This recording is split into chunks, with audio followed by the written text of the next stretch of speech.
Good morning, Bucknutters. Welcome to the Bucknuts Morning 5 here on Wednesday, December 11th, 2024. I am Dave Biddle. I'll be joined by Matt Baxendell in just a moment. So much drama in the CFP.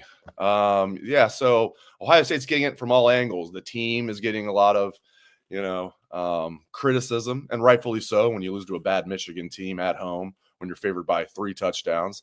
Even the fans now are under the gun, getting challenged. Are Buckeye fans going to rise up 10 days from now against Tennessee? Frankly, the more I hear people say that, I think it's going to tick Buckeye fans off and it's going to be a raucous environment. But, hey, some of the people that say it's not usually raucous enough, they're not wrong, including the kid at Tennessee, that Andre Turrentine, who was on Ohio State's roster for a year. I won't go as far as to say he played for Ohio State, but he was on the roster. All right, before we get Bax in here, I want to let you guys know about our friends over at Mando. Love Mando.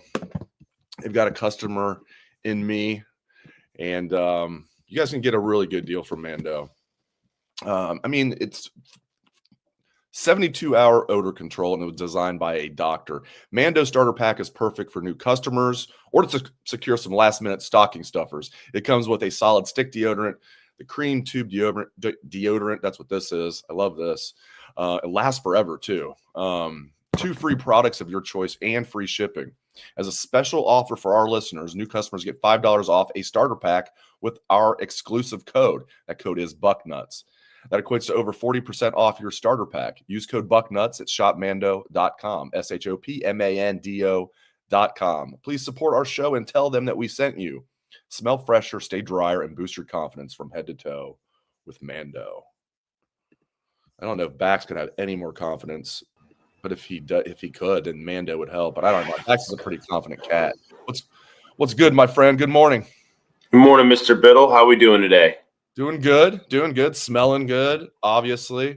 All right, so, Buckeyes are getting it from all angles. I'll start with the team. Can the team rebound? Can this fire them up? Everybody predicting Tennessee's going to upset them, and just hearing all the negativity. You think this is going to fire them up? By the way, I can't believe the game's in 10 days. It's sneaking up on us, but just what do you think the mood of the team is going to be? Can they get fired up?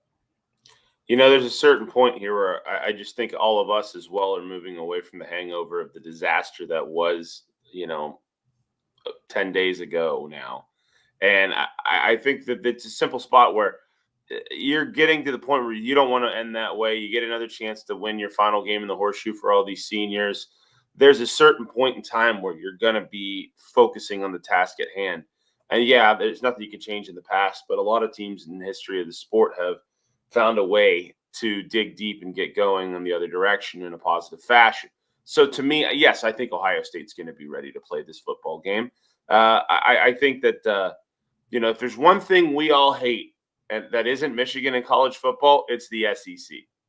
So I dare say Ohio State, we have been complaining all year that we don't have a night game. Here's one. We've been saying for my entire life that we would love nothing more than have one of those soft southern schools to come up here in the middle of a cold winter and play in the horseshoe. Well, here you go. And then we got the southern SEC folks right now talking about how Ohio Stadium's quiet and they don't care and we're not good. And let me tell you something. There is no more of a fan base and a program that rides the whole SEC us thing more than Tennessee, because they haven't won jack squat since Phil Fulmer. So, this is a great opportunity for Ohio State to have some convergence of a wide variety of things that kind of upset the team and players. If Ohio State comes out mad, they're the better football team, period. And what happened 2 years ago gives me some solace, that some confidence that Ryan Day will rally the troops. Him and his staff, they will rally the troops. This is a veteran team. A lot of those guys were on that team 2 years ago when they went down and really outplayed Georgia. So, yeah, I think they're going to come out ready to play. And as Eric said in the chat here, he's like, hey, people can say what they want, but, Vegas doesn't consider Ohio State. They're not predicting a loss. Yeah, Vegas has Ohio State as a 7.5-point favorite. So there you go. Well, and that's the truth here, too. Look outside today if you're in Central Ohio. What do you see on that ground? A little bit of that white stuff. That's called snow. And I know Tennessee gets more of it than most of the SEC does, but still, they don't get it that often. I genuinely think that Ohio State is going to come out angry and furious. And look, if you're Ryan Day, you have to find a way to get these guys to do this at this point. They haven't won really anything in their careers. I mean, really, what have they won? Some of these guys have been on the roster for a Rose Bowl win, and that's it. They haven't won anything else. So maybe some of them are red shirts whenever Ohio State won the 2020 Big Ten. But at the end of the day, you get a home game in the middle of winter at night against an SEC team. Everything we as fans have been complaining about that we want to see at some point. I remember back in the day where they're like, oh, yeah, we got to go play road games for all of our bowl games. So now everybody's talking about how bad that the Big Ten is. Remember all that crap 15 years ago? Well, now they got to come to us. Now they got to come to the Horseshoe at night. And, hey, if you're on the OSU game day staff ops team, I want to see some stuff from you guys because we've been hearing all year about big noon kickoffs don't let us do anything fun. All right, cool. Show me the stadium lights that go up and down. Show me the light shows. Show me all that different night game stuff you guys got because this is your chance to show it off to the country. Prime time, college football playoff. Let's see it. And that's the stuff that works. Now, really, you shouldn't need any of that, but it's 2024. The best environments have all that stuff, and that stuff can work. What I don't think works is having the hype guy down there saying, it's time to get loud. Like, if you need a hype guy down there, that's more basketball game-ish for me. Yeah. But I agree with you. The Ohio State, game day ops team, they need to bring their A game, and the fans need to bring their A game. And I think they will. I think all of this stuff, all the chirping is just going to enhance that. Now, let's get into what Herbie said. Jeez. He just can't help himself, man. That train is never late. He has to take shots at Ohio State fans, and I know why. It's because he feels like Ohio State fans have taken shots at him. But he was the instigator in all of that. So he's never gotten over it, and no, that was a low blow. There's no reason for him to come out there and say, oh, yeah, Ohio State might be better going on the road. What a ridiculous comment that was. And he's getting a lot of blowback. Common Man on 97.1 flat out started his show by saying Kirk Herbstreit is a douchebag. And it was like, whoa, Common Man ain't holding back. Some people are saying, yeah, but what Herbstreit said, isn't wrong. Yes, it's wrong. You would much rather be playing this game at the Horseshoe than at Neyland Stadium. Give me a break. If we're going to do a show on the issues of Kirk Herbstreit, it's going to take an hour. At the end of the day, the most basic thing I can tell you about Kirk Herbstreit is that Jim Tressel cut his ass off. I don't know how else to say it. Right. If Jim Tressel is doing that to you, it means Terrell Pryor was right and you're a fake-ass Buckeye. And guess what? He calls out Ohio State and all that shit, and then he sends his kid to Michigan. And remember when Clemson was the hot shit? His kids went to Clemson? I mean, and then the guy left Columbus and blamed it on OSU fans? Yeah, that's not what happened, bud. Nope. So go ahead. At this point, Herbie's dead to me, and he has been for a while. And all he is he's like the ex-wife that won't shut the hell up, that happens to still live nearby, that you have to occasionally see. That's what he is at this point, right? Because let's not he has never once played the I am Ohio State guy card in the last 20 years. Remember when he said he didn't want his kids to play for Jim Tressel, or remember when he said that Big Ten was the MAC, or remember when he said 100 other things, and he's like, well, I'm trying to be objective Kirk Herbstreit. Well, no, you're not. You're actively shitting on what should be the program you like the most. How many times, remember the time we had him on Bucknuts 10 years ago, and he was like, I love Ohio State. Everything's taken out of context. I want to make sure I'm good with the Ohio State fans. And he's back in I'm rich, douchey Herbie territory. It's just what he is, right? We have to just accept this and push it away. And now what Herbstreit's saying in terms of not playing at home, he's taking his own personal experience, right? He's taking his own personal experience of people when they come back for game day, occasionally saying stuff to him because of the shit he threw at Ohio State fans. So, get used to it. But look, here's the reality. If this game had been played 3 days after the Michigan game, yeah, there would have probably been a lot of really angry, frustrated, pissed off fans in that stadium. 21 days later, with an SEC team in town and all that other stuff I've said here, look, they may boo if we lose. Look, Ryan Day has a lot of things riding on this football game right now with the fan base. Let's be very honest. But to say it's better to play at Tennessee is just another shot at Buckeye Nation from a guy who, frankly, none of us should care about anymore. Shame on him. Here's the thing. For those that don't know, I imagine you know this, Bax. When Herbstreit lived in Columbus, his last house, he lived in a mansion off of Tremont Avenue in Upper Arlington. Okay, anybody that's familiar with that area, there's no way his family was being harassed. No way. Now, was he getting some vitriol maybe online? I don't even think anything personal. I would strongly doubt even Herbstreit personally was ever threatened in Columbus. For him to throw Ohio State fans under the bus and completely lie, there's no way anybody was harassing his kids or his wife living in that area of Upper Arlington. Give me a freaking break. Or even when they went out, I'm just not buying it. I always thought that he was just lying about that. And you're right. For Jim Tressel to ban him from the Woody Hayes Athletic Center when Jim Tressel was head coach tells you everything you need to know. That's all you need to know. He tried to come in there crying about it, and Tressel didn't want to hear it. Didn't want to hear it. He thought Herbstreit was a turncoat and banned him from the WAC. I mean, look what you have to do now to get banned from the WAC. You know, we can think of a couple guys that got banned from the WAC, a couple years ago. It's hard. But Herbstreit's not stealing. He's not stealing practice video and trying to, It's hard. That's not what's happening here. Yeah, you don't get banned from the WAC if you ask a tough question at a press conference. Okay, you don't get banned from the WAC for this or that. You got to do some bad stuff to get banned from the WAC. So Kirk Herbstreit's on that short list, and it's just disappointing. He just cannot help himself. There's no reason to take a shot at Ohio State fans like that, and especially an unfair one. If he said, "Hey, Ohio State fans need to bring it. They need to make this a raucous environment. They have not been doing that." That's fair. You and I would say the same thing. But to take just an unfair shot at Ohio State fans, I have no time for that. I mean, he just has a history of this, and it stems from Ohio State fans taking shots at him. You know what else too? I remember we have talked about this numerous times on Bucknuts over the years in the context, actually a lot about Tennessee football, where they had fans left and right. Yeah, I'm not going to have any comment on what just came up on the screen, but yes. Yes, that's it. Yes. Anyways, so the reality is, how many times have Tennessee fans had a coach that they hated and started rooting against their team over the last 20 years, right? That's happened a lot. It happens a lot in SEC programs where they're like, I hate our coach. The team needs to lose, so we get rid of him. We are not going to be that program. Ohio State is not that program. There's no point in time where Ohio State fans don't want their team to win a football game because they're mad at Ryan Day, period.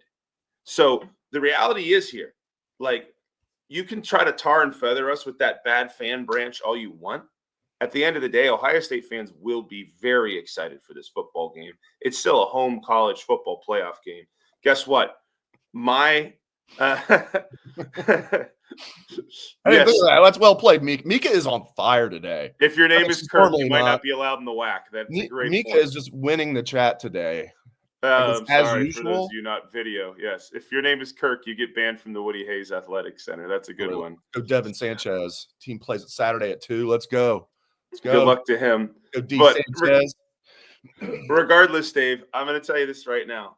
Ohio State fans want Ryan Day to win this football game. Even people like me that thought Ryan Day shouldn't have had the opportunity to move forward with this after the Michigan losses. The reality is, in today's age in college football, we can't just look at it like it's the last 120 years. I don't like it. All right. Let me start with that saying. Beating Michigan is everything. Bleep those guys. That's my entire joie de vivre as a program for Ohio State. But the flip side of it is, in today's college football environment, it's like the NFL.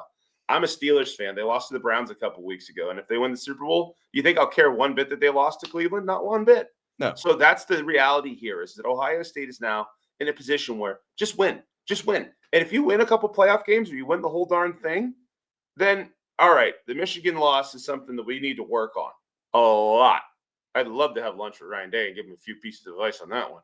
But regardless, you want to win the national championship. And if you win the national championship, we don't win those very often. We've won, 8 in our history, Dave? We've won 2 since 1970. So a national championship means a lot. And 1970 wasn't a real title. No, that was a total bogus title. That was like the UPI gave them the national championship before the bowl game, which they lost. So, Dave, I'm still claiming it because Bama has about 10 to 12 of them that are total shenanigans. I know, right? I know. So until we have a dedicated, we all agree this is the champ that year deal, I'm claiming everything we claim, because guess what else? Everybody else has lots of titles from 1931 that really shouldn't count either because there's like 17 teams playing. So That's fair. It's a different ball game. That's fair. But you do notice at that stadium, they only put the undisputed ones up. So they have 68. They skip right over 70. They go to the 2 that we have noticed in our lifetime. That's the thing when people are like, man, natty or bust this year. I'm like, geez, man. Like, first of all, I've only seen 2 in my lifetime for the Buckeyes, 2002 and 14. Both those years, not much was expected. It was like the next year people thought it was going to be. It's the year where Ohio State's like expected to win it all, 2006. You pick years, even 05. 15 tend to fall short. Yeah, 15 is a great example. I mean, like, because everybody was back, just like in 03. Everybody was pretty much, not everybody. I mean, you lost some key guys like Mike Doss, obviously, but Maurice. yeah, of course, too, by his own doing. But the majority of the team was back. So I was like, geez, like, you're putting a target on your back, and it seems like when Ohio State wins the national title, it's when no one's expecting it. So maybe they'll win it this year, though. And you're right, it's just a new era of college football, and it's so hard to get our minds wrapped around it. Like, it used to be you lost to Michigan, the season was over. At least we have 2 years ago to harken back, like, oh, the season wasn't over. They came this close to really winning the national championship after that. So now this time they got to win 4 games, not 2. So we'll see what they can do. But I want to get your thoughts on a few more things. By the way, did you know Ohio State's 2025 schedule release is later today at 3:00? Now you know. Ohio State's 2025 schedule release. We're going to get into that. I don't know the entire schedule yet, and if I did, I can't tell you. But we know a few things. I also want to Bax's thoughts on what Ryan Day said about the offensive line. Sure seems like there's going to be some shuffling on the offensive line. Is Josh Padilla going to take over at center? Is Hinsman going to move to guard? I'm going to get Bax's thoughts on that. But I want to let you guys know I love daily fantasy, and Prize Picks is America's #1 daily fantasy sports app. Prize Picks is the best place to get real money sports action, and they have made daily fantasy sports accessible to everyone. You just pick more or less on at least 2 players for a shot to win up to 200 times your cash. Run your game all season long on Prize Picks, America's #1 daily fantasy sports app. All right, for example, this coming Sunday in Nashville for the big Bengals-Titans showdown, probably an AFC championship preview. I am picking Joe Burrow more than 265 passing yards and Tony Pollard more than 69 rushing yards. Burrow leads the NFL by a wide margin in passing yards and passing touchdowns. Tony Pollard is like top 10 in rushing yards in the NFL, and he's playing against a porous Bengal defense. So I really like that one. Join Prize Picks now because this holiday season, Prize Picks is giving away 2 free picks in December, and they're giving away $30+ million in rewards during what they're calling Picksmas. Download the app today. Use code Bucknuts to get $50 instantly after you play your first $5 lineup. Again, download the Prize Picks app today. Use code Bucknuts to get $50 instantly after you play your first $5 lineup. You don't even have to win. You automatically get the $50 if you play $5 lineup. Prize Picks, run your game. All right. O-line or schedule release? What do you want to talk about first? Schedule. Okay, so we don't know the entire schedule. At least I can't say anything, but it's going to be interesting. I mean, Ohio State's hosting Texas. We knew that already.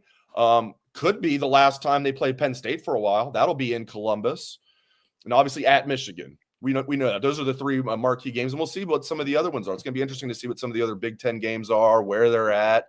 But yeah, I mean, Texas at the Horseshoe, man. Harkening back to 2005. Speaking of loud games at the Horseshoe, that is right up there with the loudest. That's the loudest one I've ever been at. I mean, 95 Notre Dame is up there. 09 USC is up there. But yeah, 05 Texas. 05 Texas was the loudest. Crazy. It was louder than 06 Michigan. It was louder than 02 Michigan. 02 Michigan, we were loud, but they were so nervous that it got quiet and loud and quiet and loud. Right. At least 06 turned into like basically a night game in the second half. It was the rare Ohio State Michigan game that started at 3:30. But what do you think about, especially now with everybody saying, oh, well, you're not going to get rewarded playing a tough schedule. Like, what do you think about them? I like that they're playing Texas. What do you think? I think that's a bunch of whiners in the SEC. Yeah, Alabama is like, where we didn't make the playoff, but we're Alabama. We should never get left out. We're going to play an easier schedule. You lost to 2 6-6 teams in your conference. It's not your non-conference schedule, bro. Like, what are they thinking? It's such a baby reaction. Hey, when we got left out for Bama for the 4 seed multiple times, we whined about it a little bit, and then we didn't change what we were doing, right?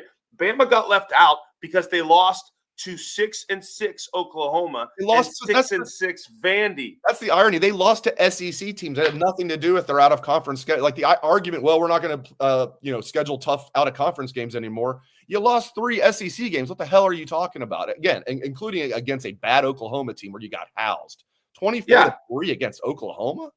Jeez. I mean, I'm sorry, but like AU have 3 losses, so it's not like you're comparing apples to apples, right? You want to do the SMU comparison? The simple fact is SMU won 2 more games in the regular season. They had 2 less losses in the regular season, right? And if Bama doesn't like it, then don't lose to Oklahoma or Vandy. Just 1 and you're in. Just 1 and you're in. And guess what? I would much rather keep conference championship games worth something and keep SMU in than add Bama because, Saban wants Bama and they're Bama. Go play in the ReliaQuest Bowl. I'm going to cheer for you to beat Michigan's ass. But guess what? Bama is not entitled to a playoff spot because they're Bama. Get over it, you bums. You lost 3 games, 2 of them to crap teams. You're not qualified. The end. I know say what Saban said. Do you think part of Saban is like laughing inside, like, haha, I leave and it turns to crap immediately? Oh, his ego loves it. And I'm sure he's posting all of this like, got to make sure Miss Terry is very happy when we go out to lunch on Tuesday in Tuscaloosa at our favorite country club. And I can go, it's a real shame to everybody that asked me. But at the end of the day, he knows. He knows. There's no arguing, right? If you watch him on the broadcast, he really wasn't that upset. And he's like, well, to look at what's going on here. It's really a shame. He gets on Twitter, this is a tragedy. Make sure Bama fans know Saban mad. Like, exactly. It's like he knew he couldn't not pretend like he was upset for Bama. I just wonder if he really is. He's not a good actor. He's not a good actor. Saban is Saban, right? And Saban was on the broadcast like, yep, they didn't deserve it. And then the Twitter, he's like, me very sad. Like, it's very obvious. It's that simple. And and Eric on the screen just hit it. If Saban was still there, they don't lose to Vandy or Oklahoma, and they're in the playoff. So, sorry. Welcome to the rest of the world where you don't have the greatest college football coach of all time, and that's what we have to call him objectively at this point.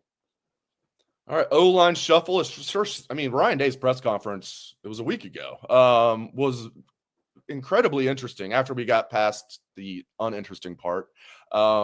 He was very, I thought, forthcoming. He wasn't defensive, and he was he owned the Michigan loss, which I appreciated. I would have appreciated him not having a terrible offensive game plan and then never adjusting, but at least he did own it.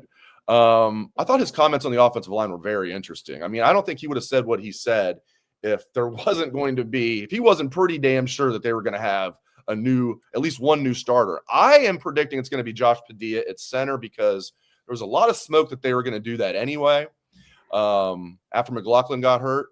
But I think Padilla is going to go to center, and I think they're going to kick Hinsman back to guard and maybe put Tegra on the bench and put Seierveld at right guard. What do you think? I think Tegra was really bad against Michigan, if we're going to be real honest. Yeah.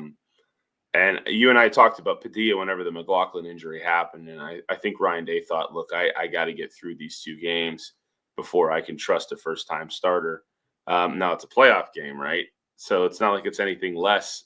Although Indiana was higher ranked than Tennessee is right now. I just want to throw that out there.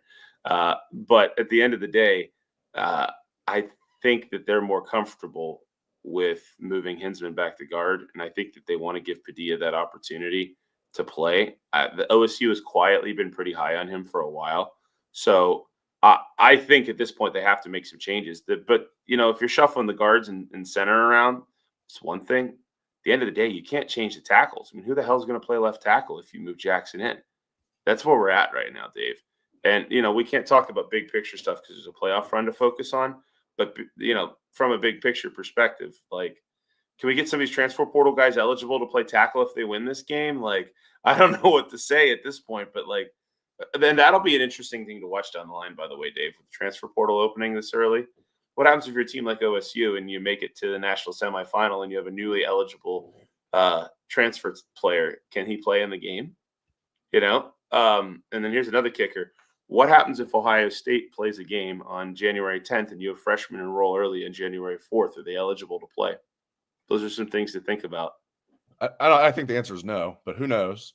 But what happened if David Sanders had signed with OSU? I know that's not a thing now, but what if he had? I don't think he showed up in practice the first week, and he was clearly our best left tackle. Are there rules anymore in college football? That's my point. What rules are we following? I don't know. Certainly not any rules that I recognize. And seriously, I don't think that you could if you enrolled early, but who knows? I'm telling you, someone's going to try it. Someone is going to try it, Dave. And if we had signed Sanders, I would have been sitting here on January 2nd like, we're going to the semis. Get him in the lineup because he's better than what we have. Like, it's the reality. And, like, if you could think about it, it's 2025 at that point. It's a new year. Who are you to tell these kids in front of the United States Supreme Court that they can't play immediately on these other teams? Right. The can of worms is huge, right? Another lawsuit? Then why can't they switch mid-season? But the can of worms is huge. But I'm just saying, someone is going to try that at some point.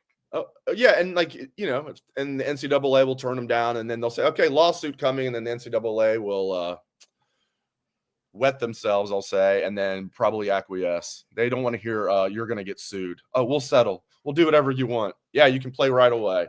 Man, they've got to get – I don't know how they're going to get guardrails in with all this stuff because, again – collective bargaining, Dave. That's what's going to happen. Well, probably. I mean, we're headed for basically an NFL system. That's what's going to happen is that you're going to have all the college football players.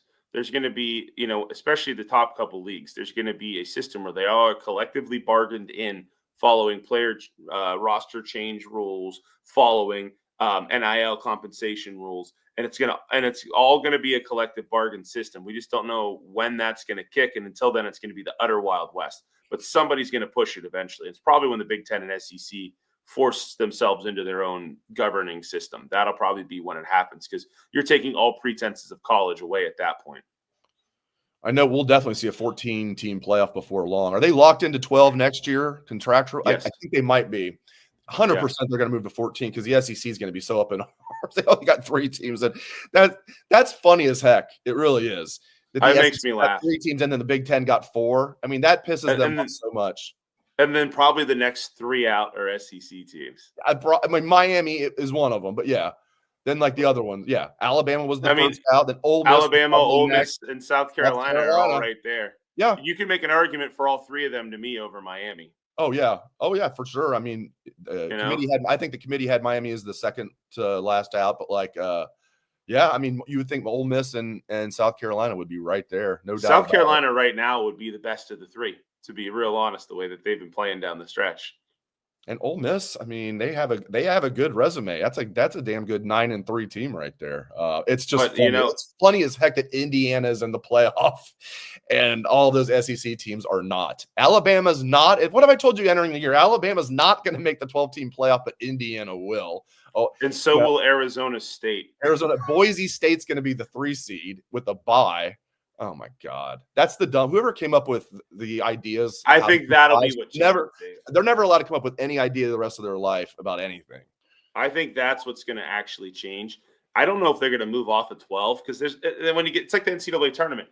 You get to 64 and 65's pissed. You get to 68 and 69's pissed. You know what I mean? It is what it is. The first team out is always pissed. Whatever.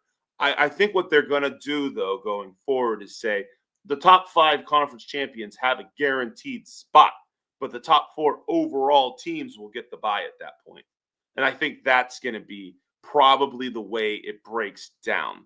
And so what that would have meant this year is that the 4 teams that played in the conference championship games, that being Oregon, Penn State, Georgia, and Texas, would have the first round byes. And that seems fair because then you still put a value on that Big Ten championship and you don't penalize them for losing an extra game. I mean, Texas lost in overtime to Georgia, and now they don't get an off week, right? If they had gotten the week off regardless, because it's like, look, those are probably going to be the top 4 teams anyways. If we're not going to penalize people for losing in a championship game, that would have made more sense, right? Definitely. I'm going to get you out of here on this. Julian saying your expectations for him if something happened. I'm assuming that they would now use him over Devin Brown because I give Devin credit that he's staying for the playoffs. Good on him. And I wish him nothing but the best wherever he ends up. Whoever gets him is going to get a fiery kid with 2 years left that still has a lot of ability. So I'll be rooting for DB for sure. And I give him credit that he's sticking around. When I saw he was entering the portal, I'm like, oh man, I wish he would have stayed around for the playoffs, and he is. Saying though, I mean, if something happens to Will Howard, do you agree they're going to go with Saying this time and push it forward next year? If he is the starter, what do you expect out of the young man?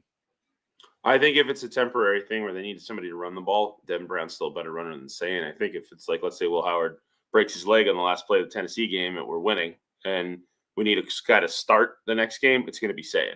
I think that's what we're looking at here. I think Julian Saying's going to be awesome. Like, it was the reason he was one of the top recruits in the country.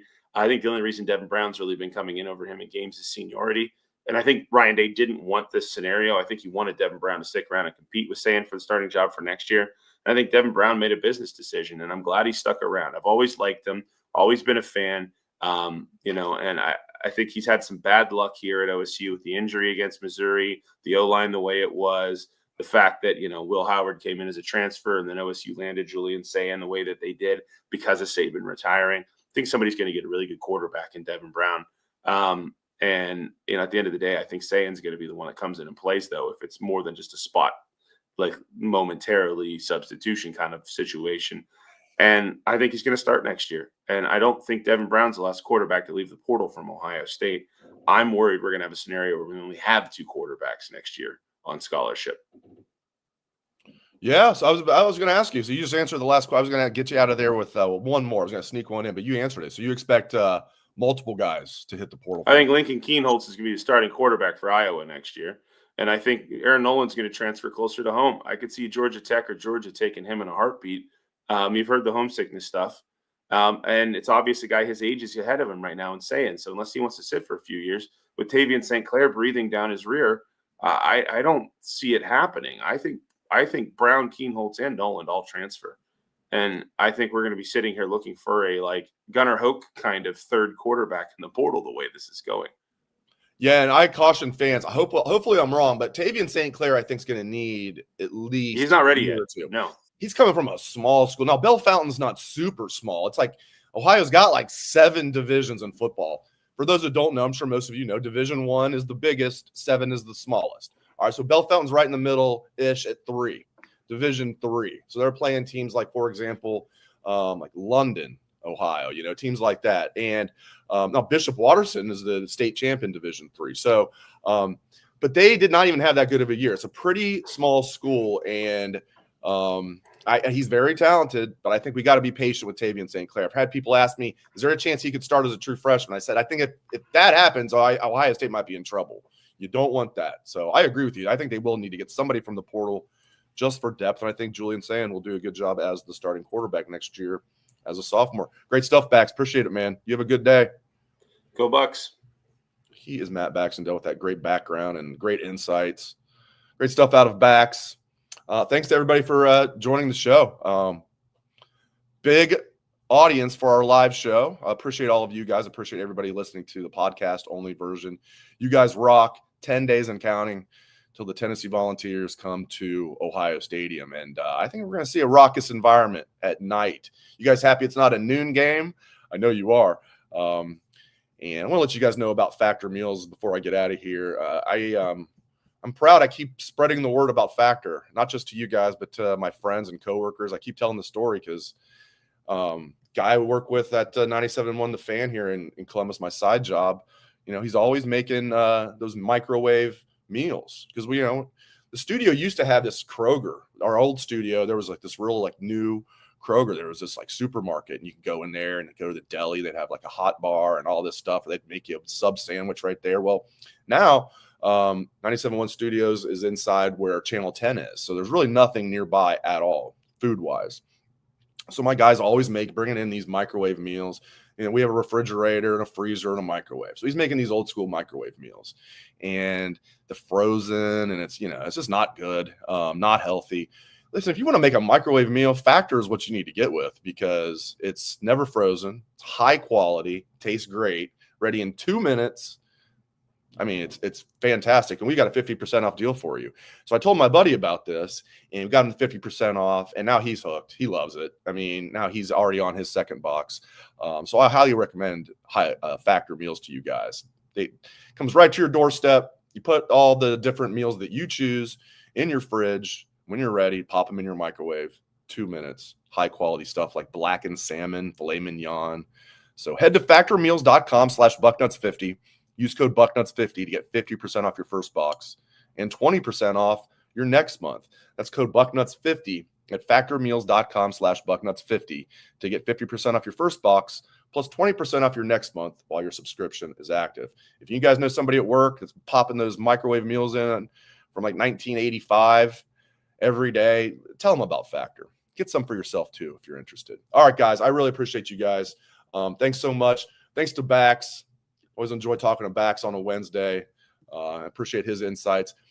3 o'clock schedule release later today for Ohio State, the 2025 schedule release. I think you guys are going to be very intrigued. All right. Appreciate it, fellas and ladies. I don't know why I said fellas. Appreciate it, Buckeye fans, ladies, gents, everybody. I hope everyone has a great rest of your day.